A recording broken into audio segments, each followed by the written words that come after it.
Greetings, everyone, and welcome to God Save the King. I am your host, Tim Kais. I want to thank you for joining me on the Truth Be Told radio network, where you can hear my show every Friday night at 10 p.m. Eastern Time. Now, I want to start by saying this. This is my first show back in a while. I was out for a minute with some health concerns, primarily lung related, right? So if you hear me cough, especially if you happen to simply be listening without video and therefore you can't see me and you can't tell what's going on, if I have a coughing fit, I may mute the recording, in which case just let it run. I'll be back in a couple of seconds, but I had a pretty rough time for several weeks there, but I'm back. I'm feeling much better, and I can speak now without stimulating the cough reflex. So that's very, very important. But hey, I am really glad to be back. I am recording this show on Thursday, the 21st of November. It's going to go out tomorrow night on Friday night at 10 p.m. That is my standard broadcast time on the Truth Be Told radio network. But we are in, quote unquote, that season. And that season is what Americans, for sure, Westerners in general, I guess, call the holidays, right? Now, primarily Americans, because the holidays for us includes Thanksgiving, Christmas, and New Year's, and they come over a span of only about 6 weeks. So it's the holiday season. And you can go I took driving home tonight, guess what was outside? Christmas decorations. So it is that time of year. And if you haven't heard my show before, what God Save the King is all about, very simply, is it's about telling, or frankly retelling, the nativity story the way it really would have happened. Now, you may have heard me say that several times over the years, listening to my show, that God Save the King is all about telling, or frankly retelling, the traditional nativity story. Well, let's think about that statement for a second, because that statement implies that there is a need to retell the nativity story. Okay. I'm not doing it simply because, I feel like it. No, I'm retelling the nativity story because the traditional nativity story, unfortunately, is chock full of biblical, historical, and scientific errors. In other words, the traditional story that we hear every year, let me re-say that we hear or see, frankly, every year at this time is not accurate. Okay. Now, that brings up several points, and I should be very clear up front. My intention here is not to ruin people's Christmas. That really isn't what this is about, right? If you want to celebrate Christmas, you go right ahead and you celebrate Christmas. And how you celebrate Christmas, hey, that's between you and your family and your friends. And if you are a person of faith, then that's between you and God, how you want to do it. Now, for me, okay, this project affects what I do and do not do during the holidays. And you know what? I'm not going to tell you what I do during the holidays, because that's between me and God. And what you do during the holidays is between you and God. But the information I share, I realize, might affect that. It might influence what you do during the holidays, and we're going to talk about this tonight. Okay, we're going to talk about this tonight because we're going to raise the question of, well, look at the title. If you happen to be watching this on video, you can see the title of tonight's episode. The title of tonight's episode is, Did the Apostles Celebrate Christmas?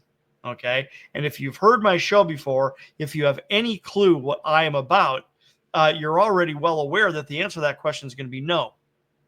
The apostles did not celebrate Christmas.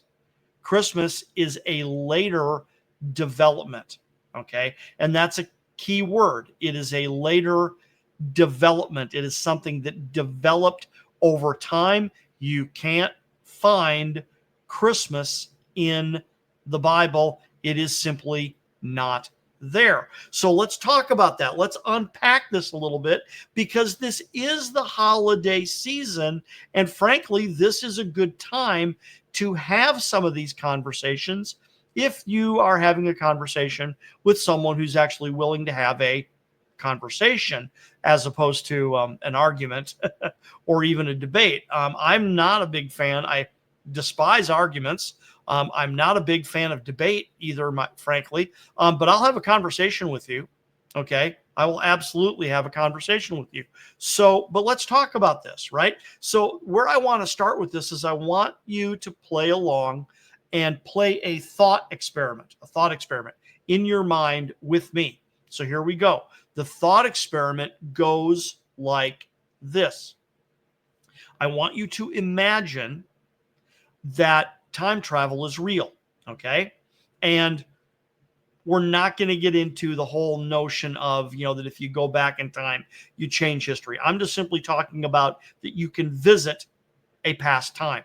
So the past time that we are going to visit is we are going to visit the 1st century AD, roughly the middle of the 1st century AD, and I'm going to tell you why, okay? Now there you can make variations on this theme if you want to, but I'll tell you why I'm asking you to play it this way.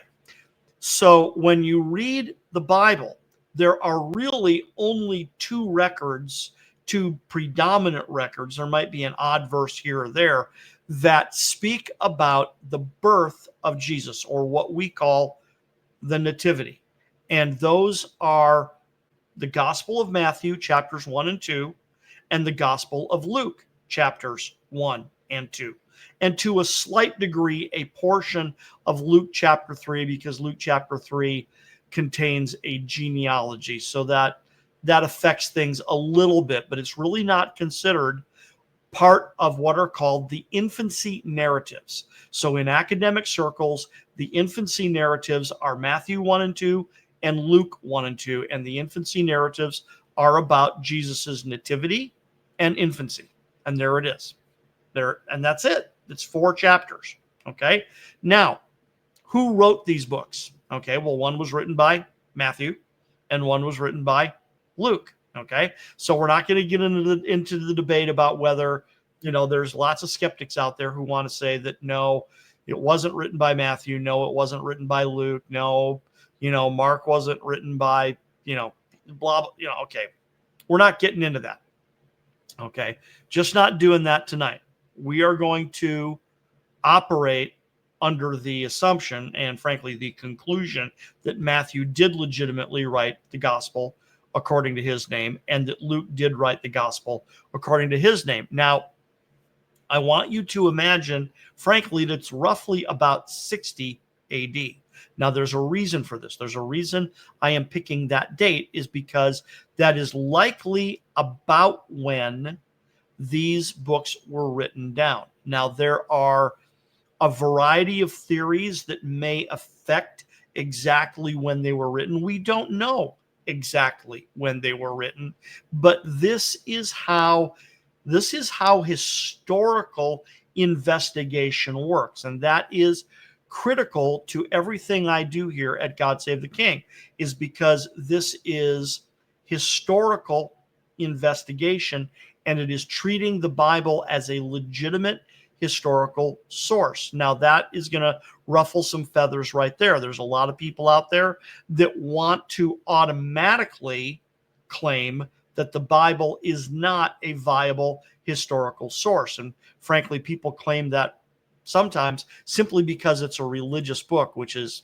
frankly ridiculous. I had to point that out to someone who I was having a little bit of a debate with one time, where he said, well, I think that the Bible needs to be quadruple scrutinized, because, this was written by people who claim to have gotten revelation from God, and it's a religious book, and that means it can't be trusted, and I had to point out to him that, There's a lot of other ancient documents that are religious in nature that you probably don't think twice about, but that's because you're unaware that they were religious in nature or that the person was religious in nature. Okay. The one I love to point out is Julius Caesar. Okay. Julius Caesar wrote a book called The Commentaries on the Wars of Gaul. He wrote it when he was in Gaul. It was a series of letters that he wrote from his wartime status in Gaul back to Rome. Now, what's interesting about it is, see, and this is important in the field of historical research, right? It's a series of letters that he wrote back to Rome.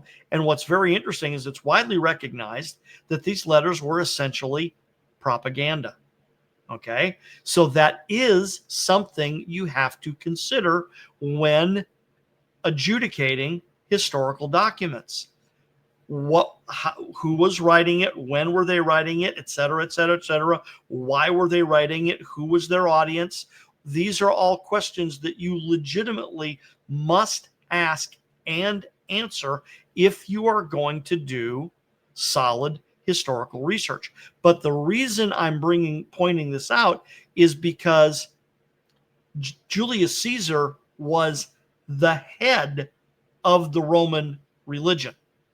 Okay. He was a very religious man. He was the equivalent of the high priest of the Roman religion, Pontifex Maximus. Okay. So do we judge, so how many of us know who Julius Caesar is? And then we read his commentaries on the Wars of Gaul and we don't no, you can't trust that because it's a religious book. It was written by a religious man. Okay. Everybody was religious in some way, shape, or form. They all had some kind of belief system that they followed. There weren't very many people 2,000, 3,000, 4,000 years ago that were walking around that were, that had this, neutral point of view. That, that didn't really exist. They were religious in some way, shape, or form. They believed something about the afterlife and something about the gods, right? And so we won't get into that. But at any rate, this is a big piece of the puzzle when it comes to historical research is when we look at documentary evidence, when we look at things that people have written, we do have to ask some very legitimate questions. But all of that to say that I consider the Bible to be a legitimate historical source because it has passed the tests that prove that it is a legitimate historical resource. So now back to our thought experiment, because I want you to go back to about 60 AD. And there's a reason. And that is because both Matthew and Luke write about the destruction of the temple in a future sense. Let me repeat that. Both Matthew and Luke write about the destruction of the temple in a future tense. It is something future from them. In other words, and what they're recording, frankly, is they're recording Jesus's prophecy that the temple would be destroyed. He says, look at not one stone will be laid upon another, et cetera, et cetera. What is frequently referred to as the Olivet Discourse. Okay. He prophesies the destruction of the temple. And the temple was destroyed by the Romans in 70 AD. Okay? Now, Luke also is the writer of the book of Acts. So he wrote the Gospel of Luke and he wrote the book of Acts. And he references, frankly, in the book of Acts, he references writing the former treatise. Okay? And, that's important. Okay? In the book of Acts, here you go, we have reference to historical events. We have reference to historical events in other books as well. They just happen to be a little more detailed in the book of Acts. And we can reach, here you go, a reasonable conclusion that Paul died in about 67 BC, okay, and it's recorded in the book of Acts. So that means the book of Acts, at least that portion of the book of Acts, had to be written later, okay? But we know that Luke was written prior. The Gospel of Luke was written prior. So a good guesstimate, okay, is that the Gospel of Luke was written around 60, 61, 62, and same with Matthew, 60, 61, 62. Now, there is some evidence to suggest they were written earlier. So that's entirely possible. It's been a minute since I've really taken a deep dive into that evidence. So there very well may be some additional information out there that I'm not familiar with right now. So, but based upon the information that is available to me at this time, that's a reasonable conclusion. Okay. Now, pardon me, let me take a second and go off on a tangent for 1 second and come right back. I want to talk about this word that I just used, the word reasonable. And I used that very deliberately because historical research is extremely similar to presenting evidence in a court of law. As a matter of fact, it's scary similar, right? As a matter of fact, when you do historical research, it's an awful lot like trying to solve a cold case. Now, a cold case, by definition, is pretty much always a murder. I'm not actually aware of cold cases that are anything other than murder, and that's because murder has no statute of limitations that would close the case simply because you run out of time. Okay, so a murder case can go cold. It becomes a cold case, and that's usually due to the fact that a lot of time has gone by, and that by a certain amount of time, once you get to 10, 15, 20, 30, 50 years after the incident was supposed to have occurred, now you're talking about the the perpetrator may be unavailable or even dead. The witnesses, if there were any, could be unavailable or dead, right? And the evidence um, could have been lost, et cetera, et cetera, et cetera.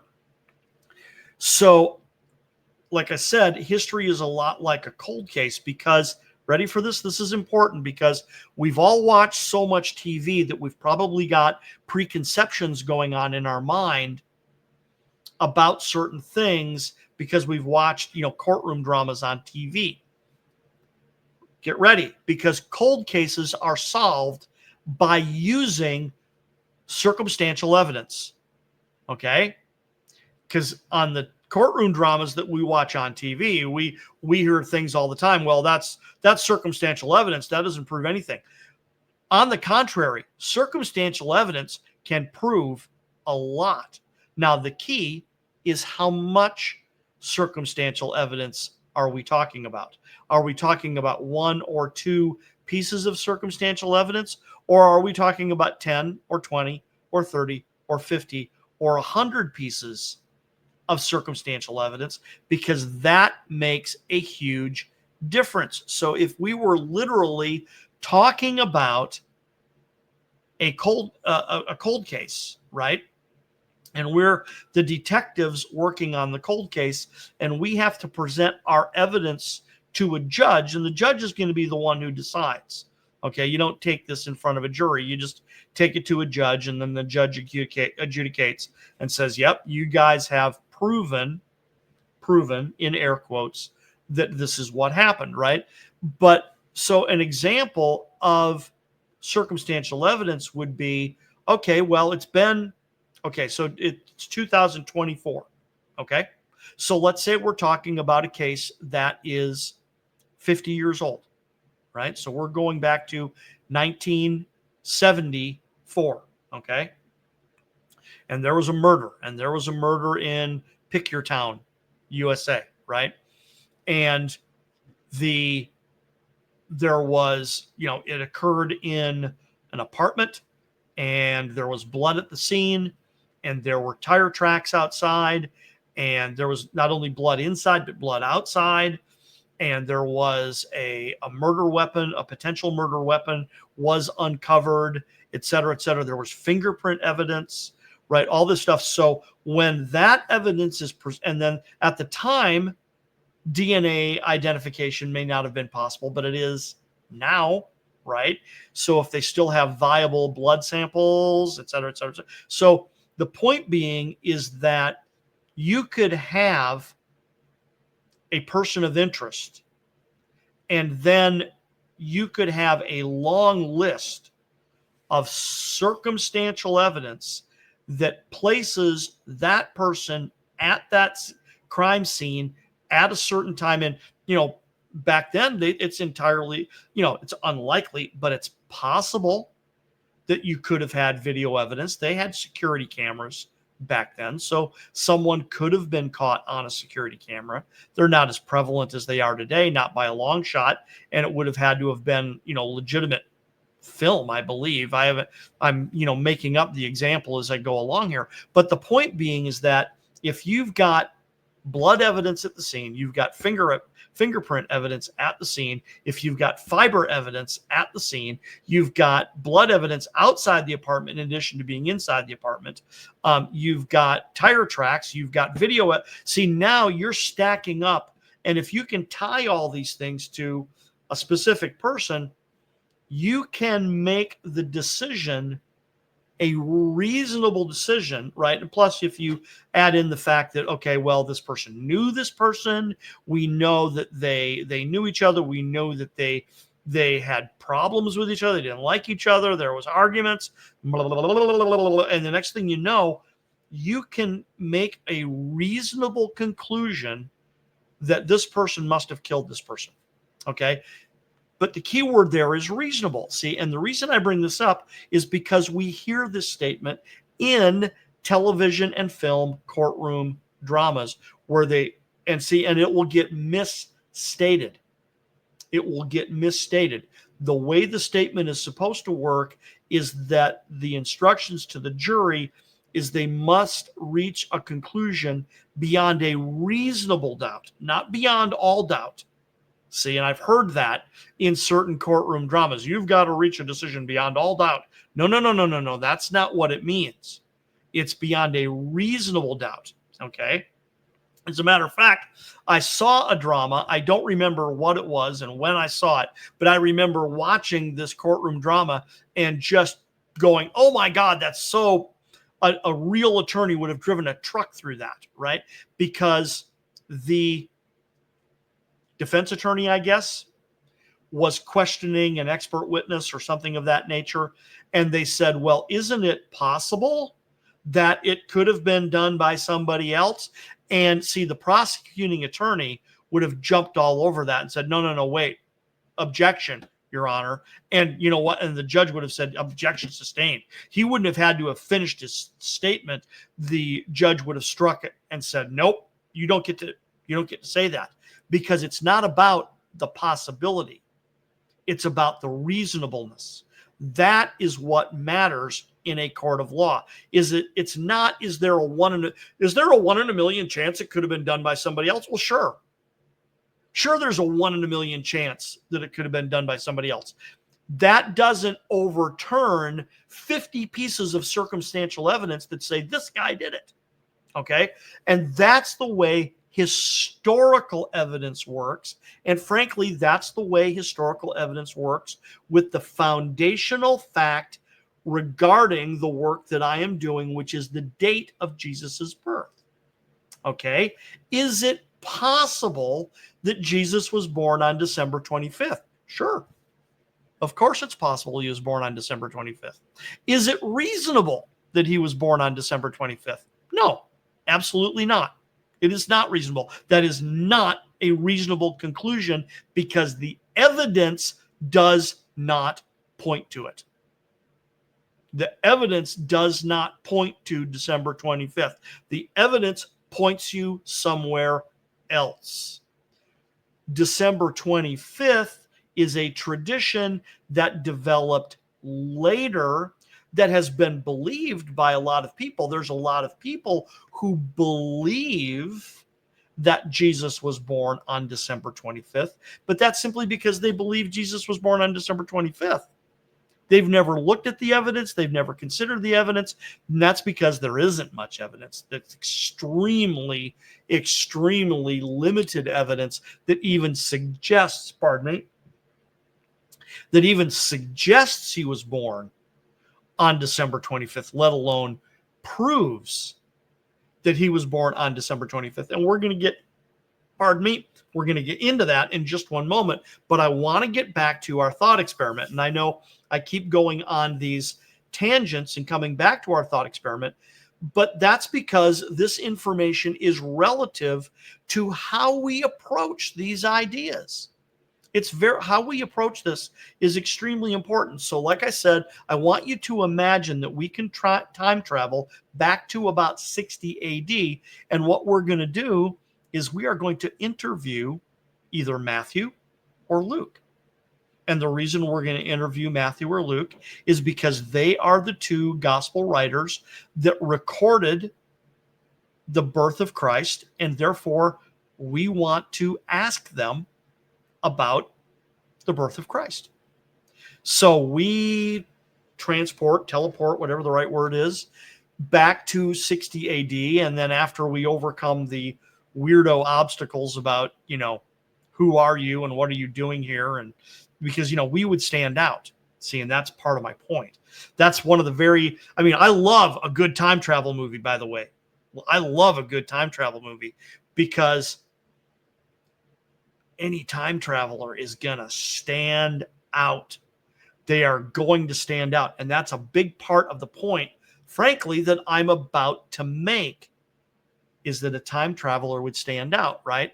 So if we were able to overcome all these obstacles about us standing out to the point, frankly, where they would trust us to have a conversation with us, that they wouldn't think we were dangerous or lunatics or something, right? If we could overcome those obstacles, so let's say we sit down, right, and let's just pick one. We'll just pick Luke. Okay, doesn't matter. You can pick Matthew if you want in your thought experiment. So we sit down, and you get out a notebook, right, and you say, "You mind if I take notes?" And he's like, "No, great. Hey," he says, "I'm a historian myself. You want to take notes? Cool, great, cool, good, right?" So you sit down with Luke, and he says, "So, what did you want to ask me about?" And you blurt out the question, "I want you to tell me about the first Christmas." Okay, now if you're listening on radio, that silence is there for a reason. I want you to think about that statement, about that question. Okay? Let me hit you with it again. You sit down with Luke or Matthew, and they say, "Okay, I'm willing to talk. What did you want to talk about? What do you want to ask me about?" "I want you to tell me about the first Christmas." And now I'm going to pose a question to my viewing and listening audience. I want you to tell me how Matthew or Luke would respond to that question, because I can tell you with a reasonably good degree of certainty how they would respond. If you sat down with Matthew or Luke and said, "I want you to tell me about the first Christmas," they would look at you and say, "The first what? The first what? What's Christmas? I don't know what that is. What are you talking about?" That is how they would respond, because Matthew and Luke, I guarantee you, had absolutely no knowledge whatsoever of what we call Christmas. Okay? None. They wouldn't know what that word meant. Now, if you rephrase the question, that's an entirely different scenario. "I want you to tell me about the nativity." Okay, now that they might figure out, okay, because of their knowledge of language. Both Matthew and Luke were smart guys, okay? It is highly likely both of them were minimum bilingual, okay? Highly likely that they were polyglots, okay? The likelihood that Matthew spoke Aramaic and Greek is very high. It's also possible there might have been some Latin mixed in, maybe. Okay, but the lingua franca of the time, there was actually two of them, right? The lingua franca of the time and that region would have been Aramaic and Greek. Okay, and Luke, okay, probably spoke Greek as his native tongue because he probably was Greek. He was probably of Greek descent. Most likely, he was probably born in Antioch of Syria, probably of Greek descent. So he probably was raised speaking Greek. But he also likely, especially because of his profession, was probably exposed to a lot of Aramaic and may have spoken Aramaic as well, right? But the point being is that once again, if we manage to transport ourselves back in time and we're having this question and we ask them, I want you to tell me about the first Christmas, they're going to go, what's that? Christmas? I don't know what that is, right? Likewise, so then if you say, I'm sorry, I shouldn't have said it that way. Well, I want you to tell me about the nativity. Okay, the nativity of who? Oh, the nativity of Jesus. Oh, you mean the birth of Jesus? Okay, now I get it, right? Now the point here, right? The point is something that we absolutely cannot do, that many of us are guilty of doing all the time, which is we take modern ideas that we are familiar with and we transpose them backwards, and because we transpose the ideas backwards onto historical events, if we were to time travel backwards, we would expect to find these things and you wouldn't. Okay? You would not. Okay, so let's play the game a little bit more. I want you to tell me about the first Christmas. Well, what is that? I have no idea what that is. Okay. Well, also, what if, so you get into the conversation, right? And you might not do it this way. At least I don't think I would. I would hope I wouldn't be foolish enough to make a mistake like this.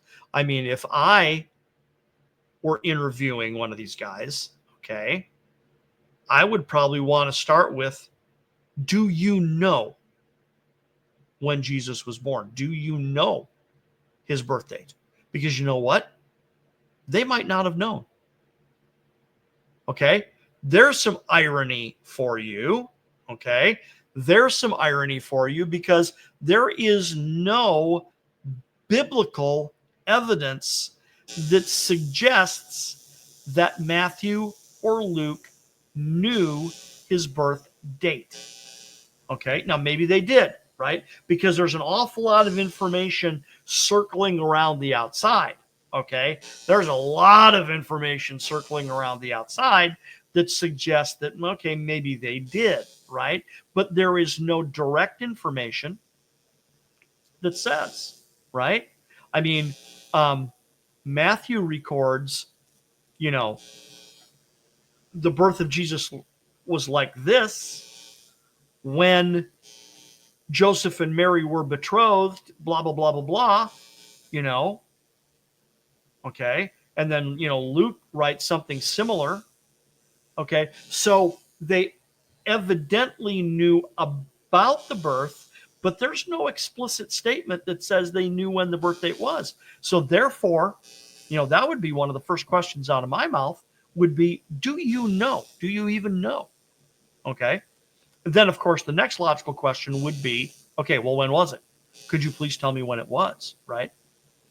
But the reason I bring that up is once again, imagine that you approach this very presumptuously and you assume that what we know is what happened, and you assume that what we know is what they know, right?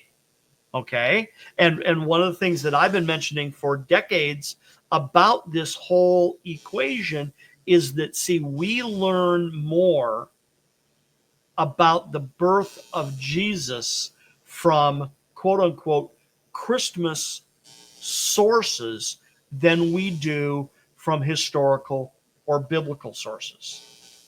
See, now that's a very, very loaded statement, because what I'm referring to is a lot of people will see a nativity play, a Christmas play, or they will get a Christmas card, or they will sing Christmas carols, and they will listen, read, watch these things and presume that they are historically accurate, right?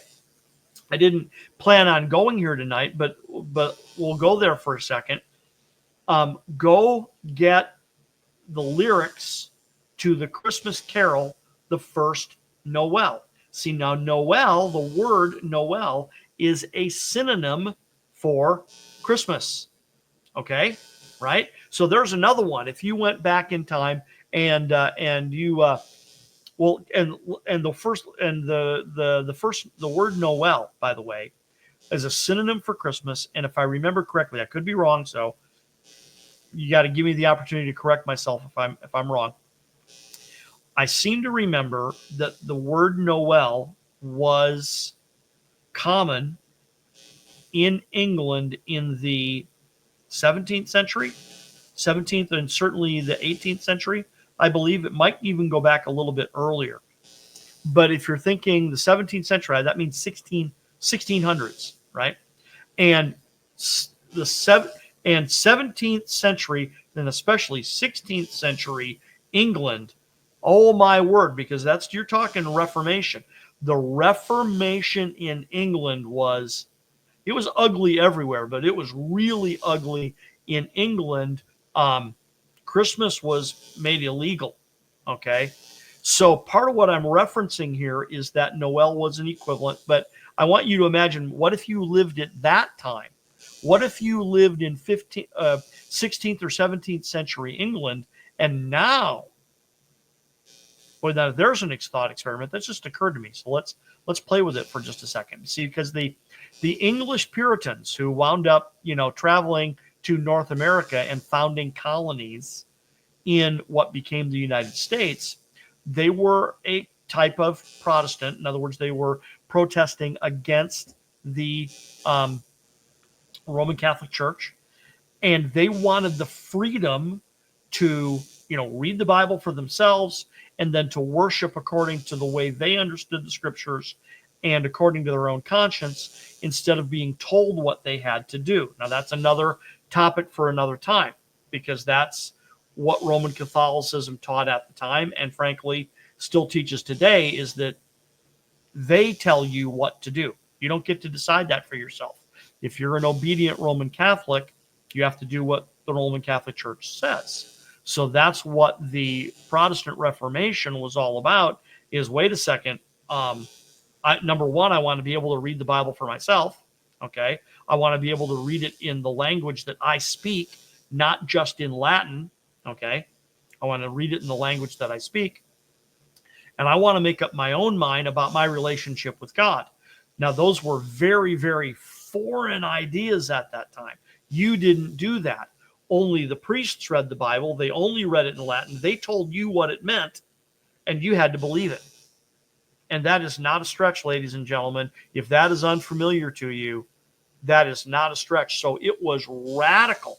It was absolutely radical in England at that time to conceive of the notion of reading the Bible in English. Now, ironically, okay, and we go into that whole story. I should do that sometime. I'll do a separate episode on the history of translating the Bible into English in particular, okay? Because ironically, in other countries around Europe, they actually already had Bibles in their own language. There were Spanish Bibles, there were German Bibles, there were French Bibles. There were certainly languages in the Eastern languages.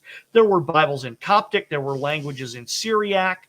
So it's so weird that there were plenty of countries around the world that had Bibles in the language of the people, but the Western Rite, Roman Rite tradition had this vice grip on, no, it's got to be Latin, and only the priests get to read it, and they're going to read it to you, and then they're going to explain it to you, and then you just have to believe what they say, because only they are allowed to interpret the scripture. You're not. You're not qualified, and you're not allowed to. You have to do what they say, right? So there was a truckload of turmoil in England about getting the Bible actually translated into English, right? So now this modifies the thought experiment a little bit. Imagine being a Puritan, okay, who somehow gets transported back, okay, to first century, right? Or I'm trying. I got to pull it up out of the files of my mind here. Sorry about this. He was the president of Yale, the seventh president of Yale. His name is escaping me, but he's got a very famous quotation that he recorded in his diary on Christmas Day in 1776. His name will come to me. I'll get it for you, ladies and gentlemen. But he wrote in his diary, and he was a Congregationalist minister, if I'm not mistaken. And this is the 18th century. This is over 200 years ago. This is 250 years ago. He wrote, if God expected us to worship Christ, and I'm totally paraphrasing here, if God expected us to worship Christ by celebrating his birthday, it would have been nice for him to tell us when it was. Because the point being is we don't know. Even today, we do not know. Now, I have a theory that I believe you can reach here we go, reasonable conclusion based upon a significant quantity of circumstantial evidence. But I'll admit it is circumstantial evidence. It's not explicit, it's circumstantial, but I believe it can lead you to the reasonable conclusion that Jesus Christ was born on September 11th of 3 BC. Okay? And we'll talk about that another time. But once again, I want you to imagine Stiles.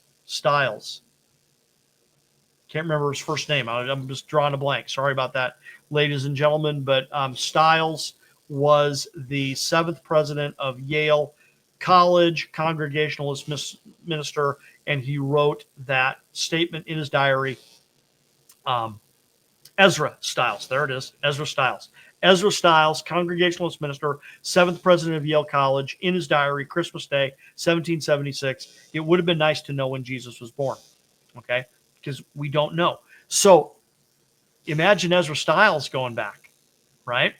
Imagine a Puritan going back, right? And imagine making the mistake. I want you to tell me about the first Noel, okay? They would have no clue what you're talking about. And I started to mention, and the reason I mentioned the first Noel is because there's a very famous Christmas carol called The First Noel. And I won't sing for you. I'm actually a pretty decent singer, but I'm not going to sing. But recall the lyrics. The first Noel, the angels did say, was to certain poor shepherds in fields as they lay. In fields where they lay keeping their sheep on a cold winter's night that was so deep. Okay? Nope. Sorry. Wasn't a cold winter's night. Was a warm autumn evening. Okay? And it wouldn't have been a cold winter's night regardless. Okay? Because winter in Judea didn't mean below freezing temperatures. Now that can happen. That can happen, but that's the exception, not the rule. Yes, it does cool down, but you got to remember that Jerusalem is at the same latitude. Do I have that right? Latitude is as Ensenada, Mexico. Okay, it's not a northern city. Okay, so it doesn't get cold like Europe gets cold or the northern half of the United States gets cold.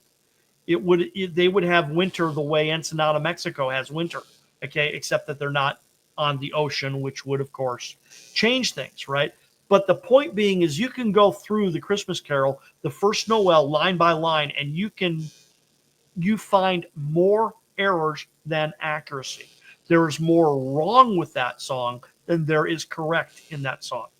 So if you're learning about the birth of Christ from Christmas carols, you're not getting it right. Here's another one. We three kings of Orient are, okay, they weren't three and they weren't kings, right? They were king makers, and the number of ambassadors that would have made that trip was probably at least in the dozens and maybe in the hundreds. And they probably traveled with military escort of not just significant, but frankly, extraordinary numbers. It would have freaked out the people in Jerusalem, which is frankly exactly what the Bible says. So anyway, let's get back to our thought experiment. You want to, if we travel back to the first century and we're able to interview Matthew or Luke, and we start talking to him and we say, I want you to tell me about the first Christmas. They're going to say, the first what?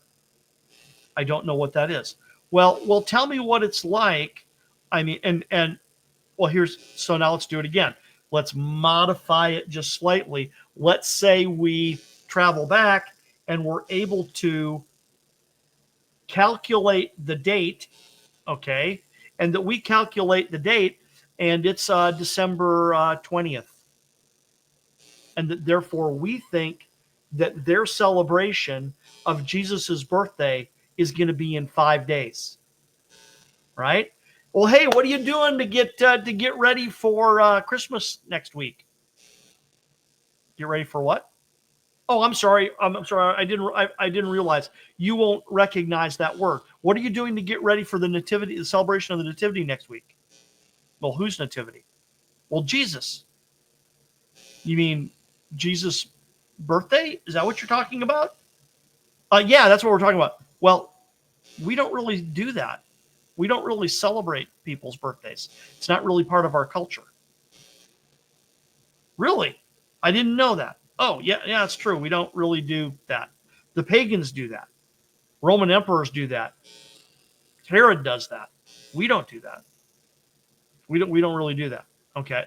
Oh, so now you're confused and you say, okay, well, okay. And but so you're not doing anything to celebrate Jesus's birthday next week. And they go, well, no, of course not. Why would we? Because number one, that's not what we do. And also, that's not when he was born. What are you talking about?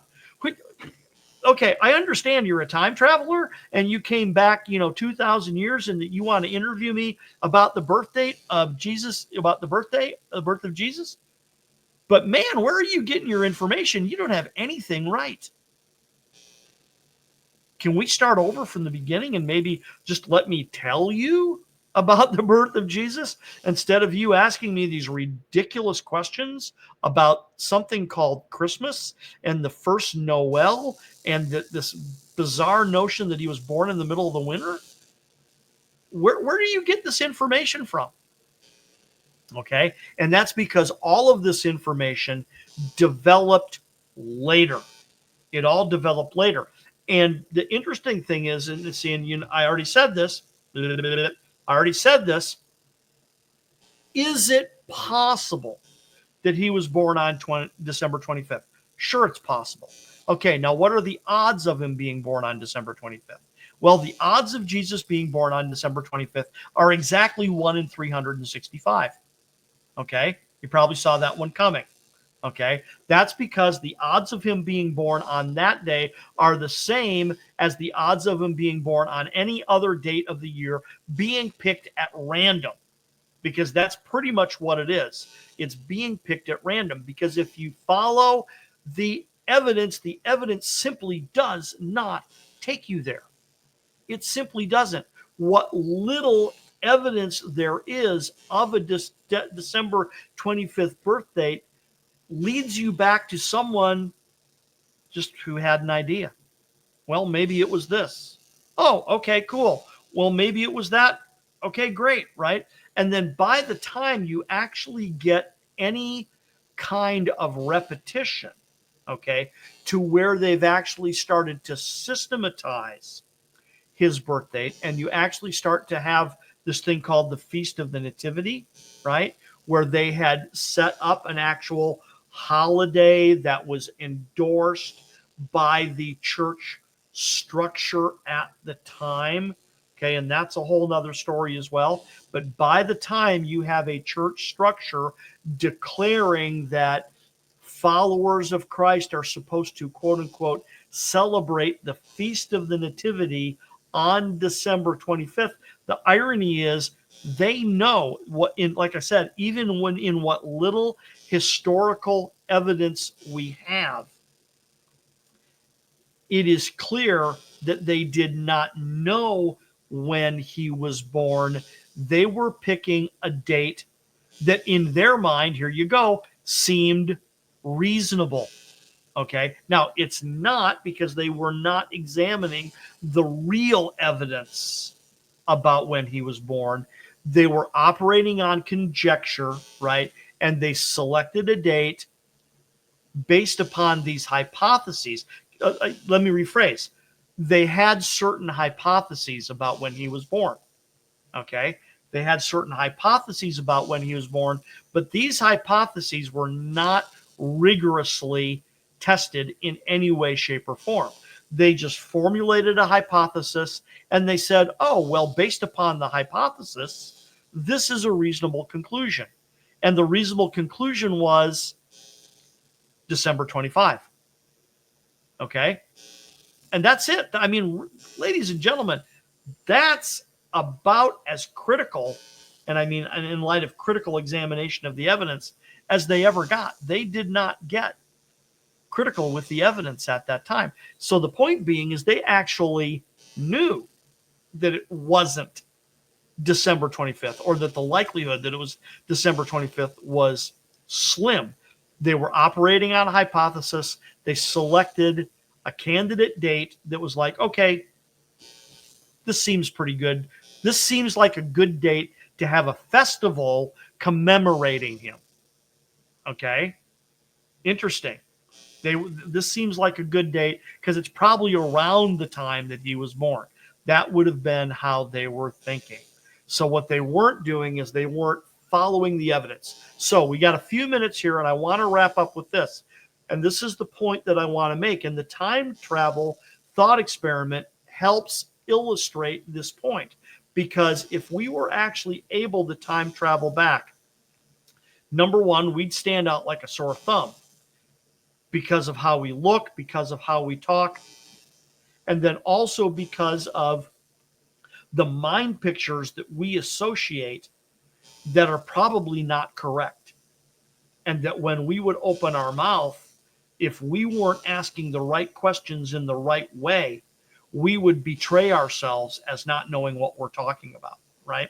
So let's take that same illustration and kind of flip it over a little bit. And that's because this is what I want to point out to you. And it's the point I want to leave you with in light of being a diligent student of the scriptures. Okay? Being a diligent student of the scriptures, being a diligent student of the Bible, of the biblical text, being a diligent student of history, so that we can represent the Bible stories, and in an appropriate fashion represent the birth of Christ the way it really would have happened. So here's what I want to leave you with. The New Testament, the latest the book of Revelation could have been written, would have been about in the mid 90s AD, right? And then the earliest any of the New Testament could have been written. Now, these guys were probably taking notes and stuff, but when did Matthew and Luke finish their work and, for lack of a better word, publish it? The earliest probably would have been about 50, and that's stretching it, but that's for illustration, right? So all the books of the New Testament were written in about a 45-year period of time, roughly, okay? That is 2,000 years ago in round numbers to us. So in other words, it is an ancient book. It is an ancient book. It is also a foreign book. Okay? It was written in another country, in another culture, in another language. It was also written to a foreign, ancient audience. The writers were foreign and ancient. The audience was foreign and ancient. And we are not that audience. We are a secondary audience. The Bible may have been written for us, but it was not written to us. It was written predominantly to Second Temple era Jews who had discovered their Messiah. Written primarily to Second Temple era Jews who had discovered their Messiah. Now it began to include Second Temple era Gentiles very quickly, but even they, to a large degree, were a secondary audience. But the point being is, if you want to interpret Scripture, these are questions that we have to ask. What would this have meant? What would this have meant to a Second Temple era Jew? That's how you're going to know, because that's who wrote it, and that's who the primary audience was. Second Temple era Jews. If you can figure out what they would have understood, then you've probably got it. So, ladies and gentlemen, that's going to wrap it up. My name is Tim Keyes. I am the host of God Save the King. I want to thank you for joining me on the Truth Be Told radio network, where you can hear my show every Friday night at 10 p.m. Eastern Time. God Save the King.